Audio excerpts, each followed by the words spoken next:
From my earliest memories, I knew I was a disappointment. Not that my parents ever said it directly. They didn't have to. The way they looked at me when I was born, hoping for their first son, and then again when my sister Kate arrived 3 years later, told me everything I needed to know. I was Jenna, their firstborn daughter, and I would never be enough. Maybe the next one will be a boy, I overheard Mom telling Dad after Kate was born. But there wasn't going to be a next one. Complications during Kate's birth meant Mom couldn't have any more children. Their dreams of having a son were put on hold, transferred to some distant future when their daughters might give them grandsons instead. Growing up in our modest suburban home, I watched as Kate quickly figured out how to wrap our parents around her little finger. She'd bat those big brown eyes of hers, and they'd melt like ice cream on a hot summer day. Meanwhile, I grew more independent, learning to rely on myself rather than chase after attention I was never going to get. Kate knew exactly what buttons to push to get what she wanted.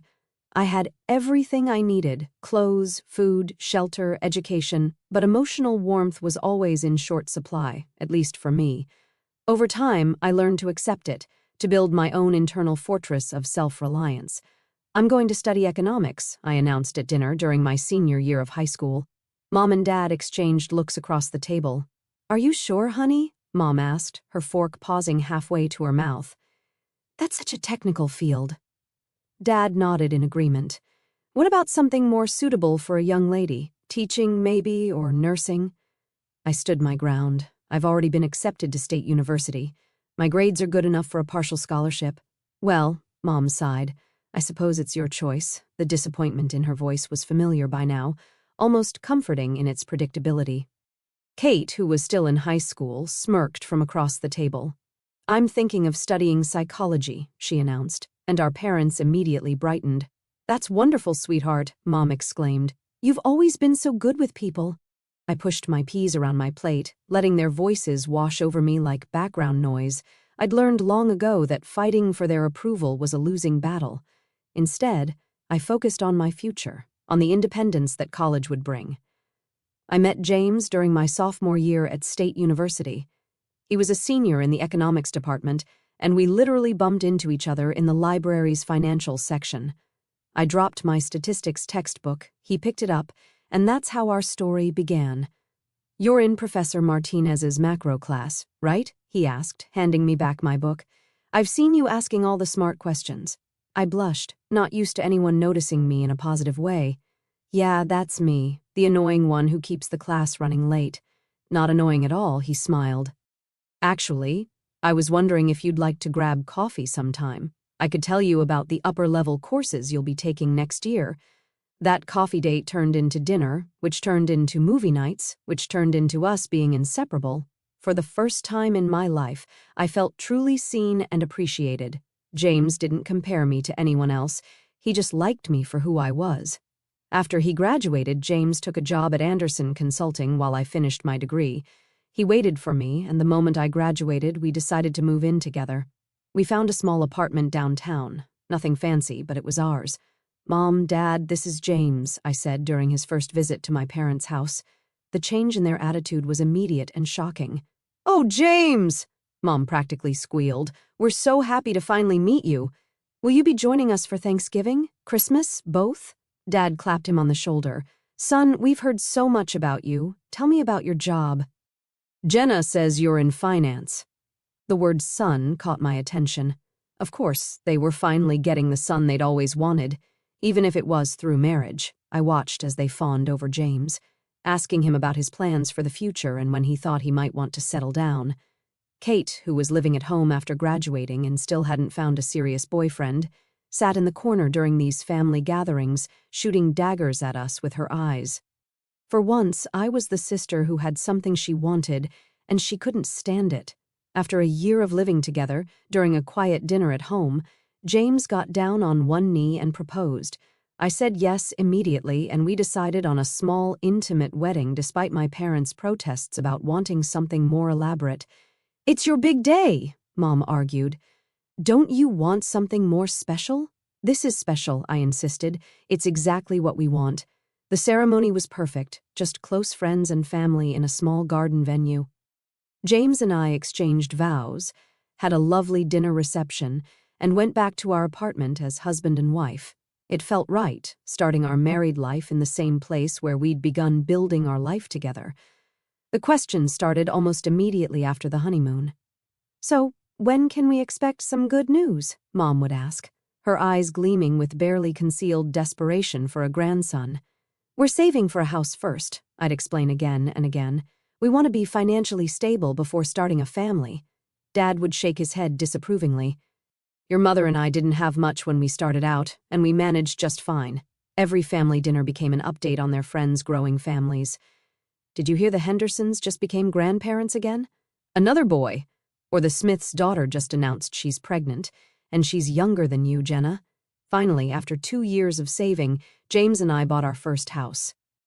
It wasn't anything fancy, but it was ours. Well, ours and the bank's. The moment we signed those mortgage papers, I knew the baby questions would intensify, and they did. What I hadn't expected was Kate's announcement just 3 months later. "I'm pregnant," she declared during Sunday dinner, her hand resting on her still flat stomach. "It's Mark's." Mark was her boyfriend of 6 months, a guy none of us particularly liked. The next few months were a whirlwind. Mark disappeared as soon as Kate started showing, leaving her alone and moving back in with our parents.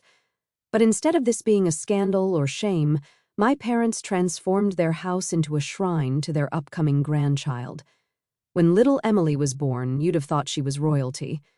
My parents converted Kate's old room into a nursery, bought every baby item imaginable, and basically turned their lives upside down to help raise their granddaughter.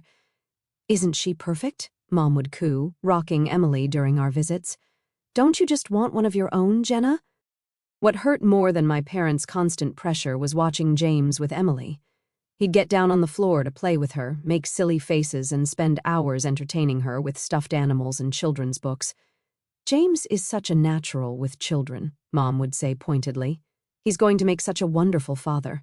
I started monitoring my cycle, taking vitamins and doing everything the pregnancy websites recommended. Month after month we tried, and month after month, nothing happened. Meanwhile, James spent more and more time at my parents' house, playing with Emily. "She's such a sweet kid," he'd say on our drives home. "Did you see how she's starting to walk now? And she almost said uncle today." "You're so good with her," my mother would praise him. "Just imagine how wonderful you'll be with your own children." I'd smile and nod, but inside a knot of anxiety was growing. Why wasn't I pregnant yet? What if something was wrong? But I pushed these thoughts aside, telling myself it would happen when it was meant to happen. After a year of trying with no success, I was still trying to stay positive. "These things take time," I'd tell myself.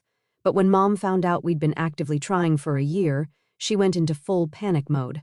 "A whole year, Jenna. Something's wrong. You need to see a doctor immediately." She started forwarding me contact information for fertility specialists before I'd even left their house that day. Finally, to get everyone off my back, I made an appointment. James came with me, holding my hand in the sterile exam room as the doctor ran through her questions. Blood tests, ultrasounds, and more tests followed. Then came the day of the results. "I'm sorry," the doctor said gently, "but the tests indicate that you're infertile." The words hit me like a physical blow. James squeezed my hand, but I barely felt it. The doctor kept talking about options and treatments, but her voice seemed to come from very far away. That evening, James and I sat in our kitchen, barely touching our takeout dinner. "We can look into adoption or IVF," he said finally. "There are options." I nodded numbly, but the devastation felt complete. How could I face my family with this news? The answer came at the next family dinner. I decided to just get it over with, like ripping off a Band-Aid. "Mom, Dad," I said during a lull in the conversation, "I need to tell you something. I saw a specialist, and I took a deep breath. I can't have children. I'm infertile." The silence that followed was deafening. Then Mom's face contorted with disgust. "Infertile?" She spat the word like it was poison. "What kind of woman can't even do the one thing she's meant to do?" Dad wouldn't even look at me. "An empty vessel," he muttered. "Just an empty flower." Kate sat there, smirking, bouncing Emily on her knee. "Well, I guess we know who the real woman in the family is." I looked at James, desperate for support, but he just sat there, staring at his plate. The tears came then, hot and unstoppable. I pushed back from the table and ran out of the house, ignoring their calls behind me. After that night, I couldn't bring myself to go back to their house, but James kept going, spending time with Emily, chatting with Kate, listening to my parents. He'd come home full of stories. Emily learned a new song today, he'd say. You should have seen her dancing around the living room. Or, Kate made this amazing lasagna. She's really getting good at cooking. Each word felt like a knife in my heart. I'd lie awake at night, listening to James's steady breathing beside me, wondering if he resented me for not being able to give him children. The guilt ate at me constantly, made worse every time he came home from another visit to my parents' house with that wistful look in his eyes after playing with Emily. It was a regular Tuesday when my world fell apart. I came home early from work, my arms full of Chinese takeout, James's favorite, but the house was empty and dark. His car wasn't in the driveway, which wasn't unusual, but something felt off. I called his cell, no answer, called again, straight to voicemail. Then my phone buzzed, a notification from Instagram. Kate Thompson posted a new photo. I usually ignored her posts, but something made me click this time. My stomach dropped as the image loaded, James sitting on my parents' couch, Emily in his lap, and Kate pressed against his side, all three of them grinning at the camera. The caption read, "Family time with my favorite people." My hands were shaking as I grabbed my car keys. The rational part of my brain tried to argue that there could be an innocent explanation, but my gut knew better. The whole drive to my parents' house, my mind raced through every interaction between James and Kate over the past year, seeing them in a horrible new light. Their driveway was full, Mom's car, Dad's truck, James's sedan. The front door was unlocked, as always. I slipped inside quietly, my heart pounding so hard I thought it would burst from my chest. Voices drifted from the living room. "James, you know we think of you as a son already," my mother was saying. "And you deserve to be happy. You've been so wonderful with Emily," my father added. "And Kate, well, she's young, fertile. You could have more children together. Think about it," my mother continued, lowering her voice, but I could still hear the disgust. "Why stay trapped in a marriage with a barren woman?" I couldn't breathe. This couldn't be happening. I burst into the room, making them all jump. The scene was like something from a nightmare, my parents and sister on one couch, James in Dad's armchair, Emily playing with blocks on the floor between them. One big, happy family plotting to exclude me. What the hell is going on here? My voice came out stronger than I felt. James, at least, had the decency to look ashamed, but my parents were defiant. "Jenna," Mom stood up, chin raised, "we're just having an honest discussion about what's best for everyone." "Best for everyone?" I repeated, my voice shaking. "You're trying to convince my husband to leave me for my sister." "Well, someone has to think about his future," Dad shot back. "You can't give him what he wants, what he deserves." "Kate can." I turned to James, waiting for him to defend our marriage, to tell them they were crazy. Instead, he stared at the floor. "James?" My voice cracked on his name. "I'm sorry, Jenna," he said quietly. "But they're right. I want children, a family, and I've developed feelings for Kate." Kate smirked, reaching out to put her hand on James's arm. "Get out," she said. "You don't belong here anymore. This is my family now." I looked at each of their faces, my father's stern disapproval, my mother's cold satisfaction, Kate's triumphant smile, James's guilty avoidance. 4 years of marriage, a lifetime of family ties, all meaningless. Without another word, I turned and walked out. I drove home in a daze, packed a suitcase on autopilot, and left a note for James, "File for divorce. I'll have my lawyer contact yours." The divorce was quick and clinical. We split everything down the middle. I found a small apartment across town and threw myself into my work, trying to forget. But social media had other plans. One morning, my coworker gasped at her phone during a coffee break. "Oh my God, Jenna, I'm so sorry, I forgot to unfollow your sister." She tried to hide her screen, but I'd already seen it. Kate in a massive white dress, James in a tux, my parents beaming beside them. "It's fine," I said, even though it wasn't. "I hope they're very happy together." A year later, another announcement popped up, "Welcome, baby Rose." My replacement had produced the daughter they'd always wanted. James now had his perfect little family, Emily, whom he'd adopted, and his new baby with Kate. I deleted all my social media accounts that day. Life has a funny way of surprising you, though. I was shopping for groceries one Saturday when my cart collided with someone else's. "I am so sorry," a deep voice said. I looked up into the kindest brown eyes I'd ever seen. "I'm Michael," he said, helping me pick up my scattered items. Can I buy you coffee to apologize for being a klutz?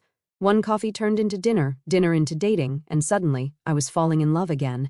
But this time, I was honest from the start.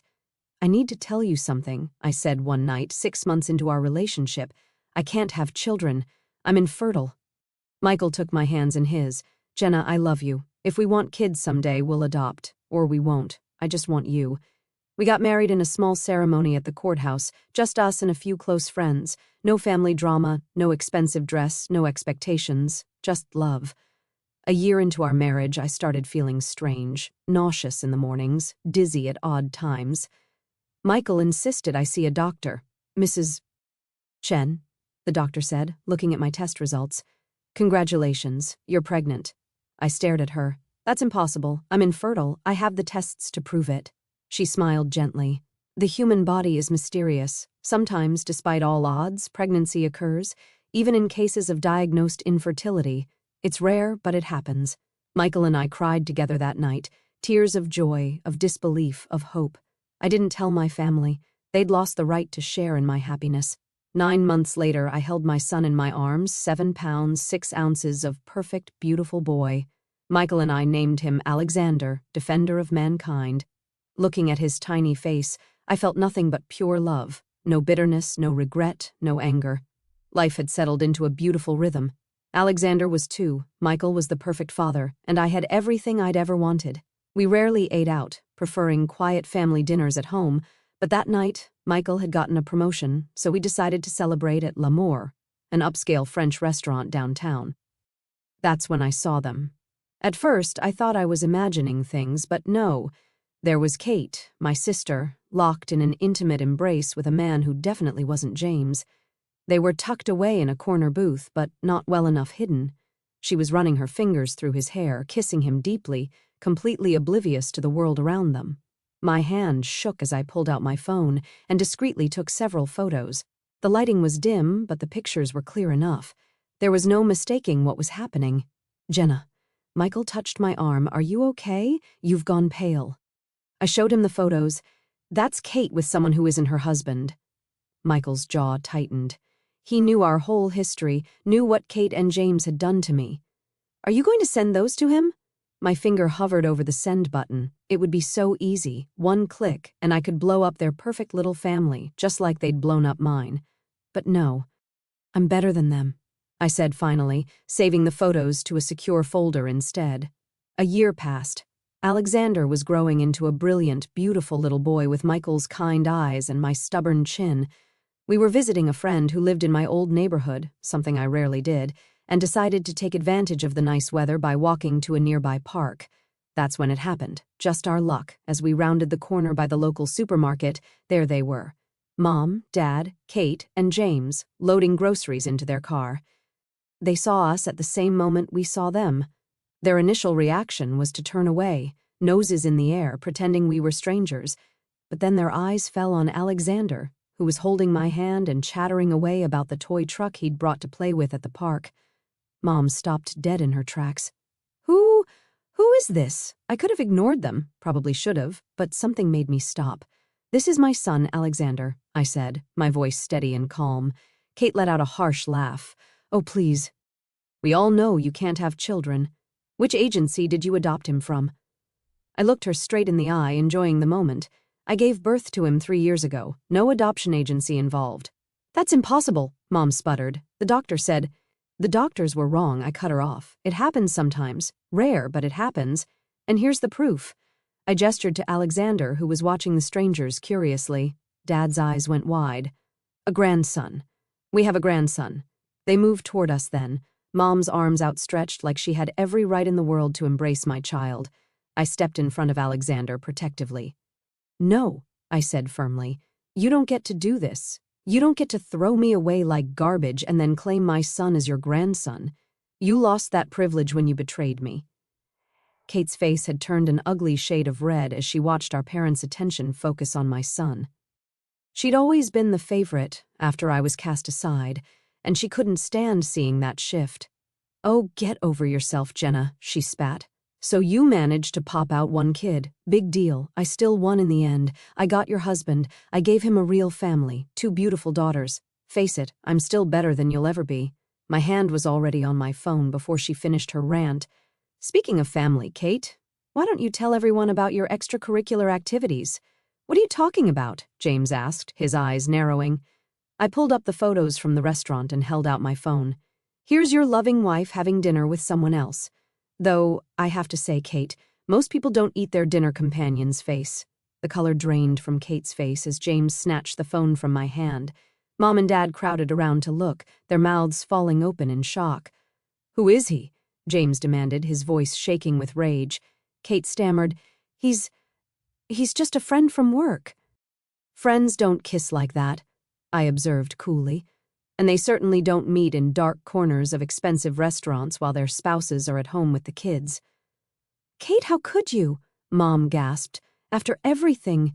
Everything what? I couldn't help but laugh. After you helped her steal my husband?